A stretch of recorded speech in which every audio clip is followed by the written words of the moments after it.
You and I in this beautiful world.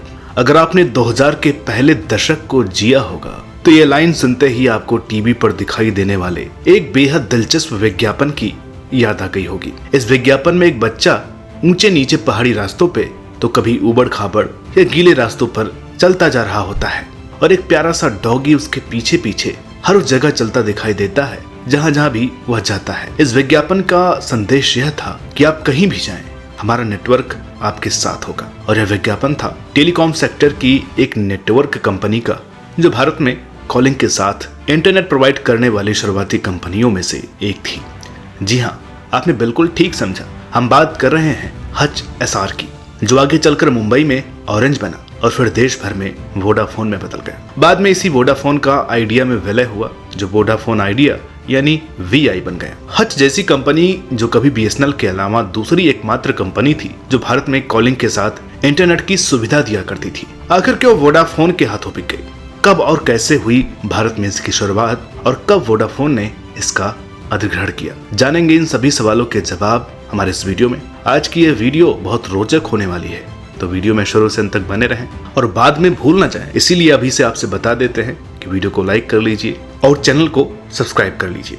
नमस्कार दोस्तों, मेरा नाम है अनुराग सूर्यवंशी और आप देख रहे हैं नारद टीवी। हच की शुरुआत भारत में होने से पहले यह कंपनी हचिंसन वैम्पोआ नाम से जानी जाती थी, जो कि एक हांगकांग बेस्ड कंपनी थी। साल 1992 में हचिंसन वैम्पोआ और मैक्स ग्रुप के बीच की साझेदारी के बाद हचिंसन मैक्स टेलीकॉम लिमिटेड यानी HMTL बनी, जिसके बाद साल 1994 में यह ब्रांड इंडिया आया। हालांकि शुरुआत में इस कंपनी को केवल मुंबई सर्कल का ही लाइसेंस मिला। मुंबई में मिली सफलता के बाद साल 1999 में HMTL दिल्ली पहुंचा और अगले ही साल यानी साल 2000 में कोलकाता और गुजरात में भी जा पहुंचा। हालांकि साल 1999 में HMTL ने मुंबई में ऑरेंज कंपनी के साथ मिलकर काम किया था और वहां इसे ऑरेंज के नाम से ही जाना जाता था। हम आपको बता दें कि ऑरेंज फ्रांस का एक टेलीकॉम ब्रांड था। दिसंबर 1999 में दोनों कंपनियों ने मुंबई और मुंबई से सटे इलाके नवी मुंबई और कल्याण के लिए ट्रेडमार्क उपयोग पर एक लाइसेंसिंग एग्रीमेंट किया और मिलकर काम किया। हालांकि कुछ ही सालों में दोनों कंपनियों के बीच एग्रीमेंट को लेकर कुछ बात बिगड़ गई थी, जिसके बाद ऑरेंज ने हच पर एग्रीमेंट का उल्लंघन करने के आरोप भी लगाए थे, जिन्हें जल्द ही सुलझा भी लिया गया था। HMTL ने भारत में अपने कारोबार को फैलाने के लिए साल 2005 में SR कंपनी के साथ हाथ मिलाया। HMTL से हचिंसन SR यानी HEL में तब्दील हो गई। SR group steel, energy, power, communication, shipping and logistics और प्रोडक्शन जैसे मैन्युफैक्चरिंग एंड सर्विसेज के लिए जानी जाती है। दरअसल यह वही दौर था जब भारत में मोबाइल की डिमांड बहुत तेजी के साथ बढ़ रही थी और हच भी इस मौके का पूरी तरह फायदा उठाना चाहता था। देश के कुछ शहरों से निकलकर पूरे भारत में अपनी पहचान बनाने का केवल एक ही उपाय था और वो था टीवी विज्ञापन। हच ने फैसला किया कि क्यों ना एक ऐसा एड कैंपेन चलाया जाए जो उन्हें उनके कंपटीटर्स के बीच कुछ अलग और खास दिखाने में मदद करे। जिसके बाद हच अपने पॉपुलर विज्ञापनों के साथ देखते ही देखते एक जाना पहचाना नाम बन गए। दोस्तों, हच का विज्ञापन तब से लेकर आज तक हर किसी का फेवरेट टीवी विज्ञापन बना हुआ है। इस विज्ञापन जिसमें न कोई फेमस चेहरा था और ना ही बहुत हो हल्ला, फिर भी हर किसी को यह आज तक याद है। दरअसल इस विज्ञापन के बनने के पीछे भी बड़ा दिलचस्प किस्सा है, जिसके बारे में अगर बात न की जाए तो यह चर्चा अधूरी रह जाएगी। हच के विज्ञापन बनाने वाली एड एजेंसी का नाम है O&M यानी ओग्लिवी एंड मैदर। इकोनॉमिक टाइम्स से हुई एक पुरानी बातचीत में ओग्लिवी एंड मैदर के क्रिएटिव डायरेक्टर राजीव राव ने बताया था कि ऐड को बनाने से पहले उनका ब्रीफ छोटा सा था, एक ऐसा ऐड हो जिसमें हच के बढ़ते नेटवर्क की कहानी दिखाई दे। काफी देर बाद ऐड के लिए एक आइडिया निकल करके आया। ये एक लड़का होगा जिसकी बहन हर जगह उसके साथ जाती है, जिसमें लड़के का अर्थ होगा कस्टमर और बहन का अर्थ होगा नेटवर्क।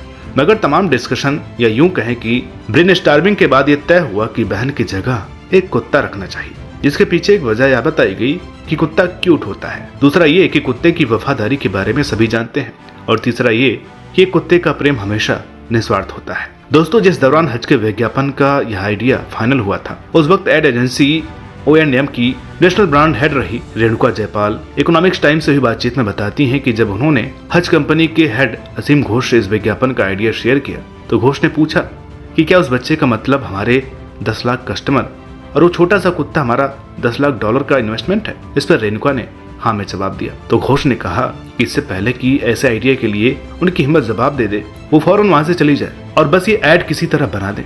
दरअसल घोष भी जानते थे कि एक कुत्ते को नेटवर्क के रूप में दिखाने पे शायद उनका भी मन बदल जाए, इसलिए उन्होंने फौरन उस पर काम करने को कहा। खैर, जब ऐड के लिए कुत्ता चुनने की बात आई तो ऐड मेकर्स ने तय कर लिया कि लेब्राडोर या रिट्रीवर जैसे ब्रीड्स जो इंडिया में बहुत पहले से पॉपुलर और कॉमन थे, उन्हें कास्ट नहीं करेंगे। शुरुआत में एक फॉक्स टेरियर फाइनल किया गया, लेकिन बात नहीं बनी, जिसके बाद आखिर में फाइनल हुआ चीका, जो कि एक पग था। इस विज्ञापन के बाद चीका द पग हज का ब्रांड फेस बनने के साथ साथ पूरे इंडिया का भी चहेता कुत्ता बन गया। रेणुका जयपाल बताती हैं कि उस वक्त ये बहादुरी भरा फैसला था, क्योंकि हम एक कुत्ते को ब्रांड फेमस बनाने वाले थे जो इंडिया में पॉपुलर नहीं था। यह एक ट्रेडिशनल एडवर्टाइजिंग से एकदम अलग था। साल 2003 में हज का सबसे मशहूर एड शूट किया गया था, जिसमें एक नन्हा सा बच्चा गोवा की सड़कों पर घूम रहा है और उसका कुत्ता हर जगह उसके पीछे चलता है। फुटबॉल ग्राउंड हो या उस बच्चे के पेशाब करने की जगह हो, वह कुत्ता अपनी मासूमियत के साथ उसके साथ हर जगह दिखाई देता है। इस विज्ञापन के जरिए यह संदेश दिया गया कि आप जहां भी जाएं, हमारा नेटवर्क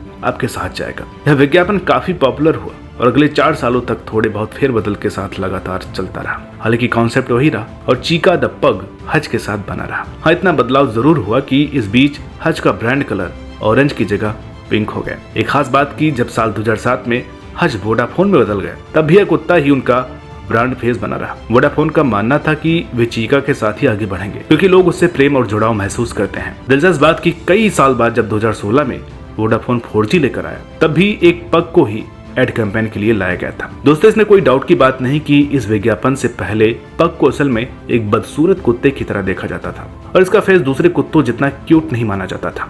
लेकिन इस विज्ञापन के बाद अचानक इंडिया में पग की बिक्री बढ़ने लगी थी और पग्स के दाम 10,000 से शुरू होकर 60,000 रुपए तक पहुंच गए थे। अचानक पग्स की बढ़ती डिमांड के बाद एनिमल राइट्स एक्टिविस्ट सवाल उठाने लगे कि पग को इंडिया में इतना प्रमोट क्यों किया जा रहा है, जबकि पग इंडिया का नेटिव कुत्ता नहीं है और यहाँ का मौसम उनकी सेहत के लिए अच्छा नहीं है। बिजनेस टुडे की एक रिपोर्ट के मुताबिक इंडिया में 50,000 पग्स गैर कानूनी तरीके से इम्पोर्ट किए गए और धड़ल्ले से बेचे गए, वह भी बिना इस ब्रीड की जरूरतों का ध्यान रखते हुए। साल 2018 में पेटा इंडिया ने वोडाफोन से ऑफिशियली अपील की और कहा कि पग को विज्ञापन में कास्ट करना बंद कर दे, क्योंकि इंडिया जैसे देश में उन्हें तमाम बीमारियां होने का खतरा रहता है। जिसके बाद ब्रांड ने बाद में जुजूस पेश किया, जिसे पग द्वारा बनाई गई तुलना में भी अधिक लोकप्रियता मिली थी।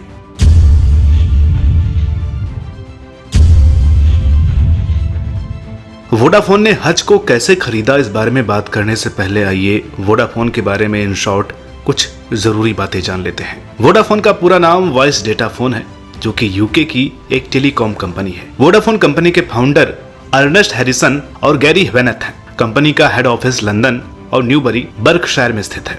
इस कंपनी की शुरुआत साल 1991 में हुई थी।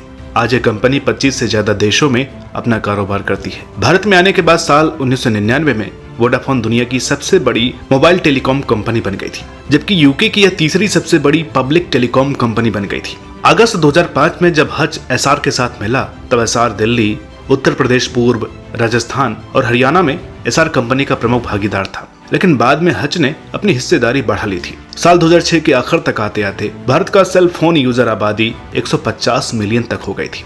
खास बात की, हर महीने 6 मिलियन से अधिक नए ग्राहकों के साथ भारत दुनिया का सबसे तेजी से बढ़ता मोबाइल बाजार बन गया था। इसी दौरान वोडाफोन ने भारत में कारोबार फैलाने की प्लानिंग की और एसआर के साथ मिलकर नया ब्रांड वोडाफोन एसआर नाम से 21 सितंबर 2007 को भारत में लॉन्च किया गया और स्लोगन दिया गया, हज इज नाउ वोडाफोन। इस तरह से पॉपुलर ब्रांड हज को पूरे भारत में वोडाफोन में बदल दिया गया। दरअसल वोडाफोन ने अपनी लॉन्चिंग से कुछ महीने पहले हज यानी हचिसन वामपोआ से हचिसन एसआर में उसकी 67% हिस्सेदारी का अधिग्रहण किया था। सरल शब्दों में कहे तो वोडाफोन ने हज की हिस्सेदारी खरीद ली थी। पहले इस सौदे के लिए 11.8 अरब डॉलर की राशि तय की गई थी। हालांकि उस वक्त वोडाफोन ने 10.9 अरब डॉलर का ही भुगतान किया और 52% की हिस्सेदारी हचिसन टेलीकॉम से खरीद ली थी। मई 2007 में हचिसन एसआर का यह अधिग्रहण पूरा किया गया और जुलाई 2007 में इसे वोडाफोन एसआर का नाम दिया गया। हज से वोडाफोन में हुआ यह बदलाव वोडाफोन ग्रुप के इतिहास में सबसे तेज और सबसे बड़े ट्रांजेक्शंस में से एक था, जिसमें 4 लाख मल्टी ब्रांड आउटलेट, 350 से अधिक वोडाफोन स्टोर, 1000 से अधिक मिनी स्टोर, 35 से अधिक मोबाइल स्टोर और 3000 से अधिक टच पॉइंट थे। खास बात की, जब हचिसन टेलीकॉम के बोर्ड ने हज एसआर में अपनी 67% हिस्सेदारी बेचने की घोषणा की थी, उस दौरान कई कंपनियों ने अपनी अपनी बोली लगाई थी, लेकिन भारत की इस चौथी सबसे बड़ी मोबाइल कंपनी के अधिग्रहण की बाजी ब्रिटेन की वोडाफोन ने जीता। हज की दौड़ में वोडाफोन ने अनिल अंबानी की कंपनी रिलायंस कम्युनिकेशंस हिंदुजा समूह और एस्सार को पीछे छोड़ा था। बताया जाता है कि हिंदुजा ग्रुप की बोली दूसरे नंबर पर रही थी। उस दौरान भारतीय मूल के अरुण सरीन वोडाफोन के सीईओ हैं। वोडाफोन एस्सार के साथ साझेदारी के लिए आसानी से तैयार हो गई थी, क्योंकि एस्सार की इसमें पहले से ही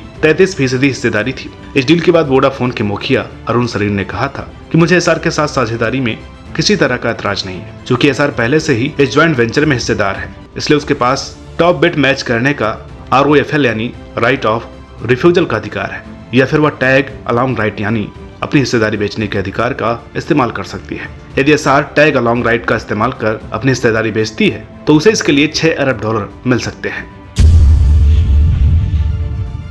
अपने एंट्री के साथ ही वोडाफोन AGR के मामले में फंस गई थी। इसके अलावा वोडाफोन ने इस सौदे में हुई डील पर इंडियन गवर्नमेंट के रूल के हिसाब से टैक्स नहीं पे किया था, जबकि वोडाफोन का कहना था कि डील इंडिया से बाहर हुई तो इंडियन गवर्नमेंट को टैक्स क्यों। AGR को लेकर भी जो विवाद था वह साल 1999 से ही कंपनियों और सरकार के बीच चल रहा था। AGR एक तरह का रेवेन्यू शेयरिंग मॉडल है, जिसके मुताबिक कंपनियों को अपनी कमाई का एक हिस्सा एडजस्ट ग्रॉस रेवेन्यू के तौर पर सरकार को देना होता है। हालांकि इसके कैलकुलेशन को लेकर कंपनियों और सरकार के बीच असहमति थी और अंत में यह मामला 2003 में कोर्ट जा पहुंचा। बाद में अक्टूबर 2019 में सुप्रीम कोर्ट ने केंद्र सरकार के कैलकुलेशन को सही करार दिया। जैसा कि आप जानते हैं कि वोडाफोन और आइडिया मिलकर अब वोडाफोन आइडिया यानी VI ब्रांड बन चुका है। मीडिया रिपोर्ट के मुताबिक 31 दिसंबर 2022 तक VI के पास 228.60 मिलियन का ग्राहक आधार है, जिसके आधार पर कंपनी भारत में तीसरा और दुनिया में 11वां सबसे बड़ा मोबाइल टेलीकॉम नेटवर्क हो चुका है। हम आपको याद दिला दें कि 31 अगस्त 2018 को वोडाफोन इंडिया और आइडिया सेल्युलर का विलय हुआ था, जिसके बाद 7 सितंबर 2020 को वोडाफोन आइडिया ने अपनी नई ब्रांड पहचान VI को लॉन्च किया था। जनवरी 2023 की रिपोर्ट के मुताबिक वोडाफोन का कारोबार कुल 47 अन्य देशों में ज्वाइंट नेटवर्क के साथ फैला हुआ है। इसके अलावा कंपनी का वोडाफोन ग्लोबल एंटरप्राइजेज डिवीजन 150 देशों में कॉर्पोरेट ग्राहकों को टेलीकॉम और IT सर्विसेज प्रोवाइड करता है। दोस्तों, अंत में हज कंपनी को लेकर एक बात हम आपको याद दिलाना चाहेंगे, जो हज को चाहने वालों के लिए एक खुशखबरी के रूप में कुछ सालों पहले सुनाई पड़ी थी। दरअसल कुछ सालों पहले एक खबर आई थी कि हज मोबाइल गेमिंग के जरिए फिर से भारत में एंट्री लेने वाला है। हालांकि हज मोबाइल गेमिंग फील्ड से पहले ही जुड़ा हुआ है और बताया जाता है कि पॉपुलर गेम एंग्री बर्ड की मेकिंग में हज की भी भागीदारी रही है। तो दोस्तों, यह थी हज एस्सार से वोडाफोन एस्सार और वोडाफोन एस्सार से वोडाफोन आइडिया बनने की कहानी। वीडियो आपको कैसी लगी कमेंट करके जरूर बताइएगा। और वीडियो अच्छी लगी हो तो प्लीज इसे लाइक करें, शेयर करें। चैनल पर नए हो तो प्लीज इसे सब्सक्राइब करना ना भूलें। मिलते हैं आपसे अगली वीडियो में एक और नई कहानी के साथ। तब तक के लिए नमस्कार।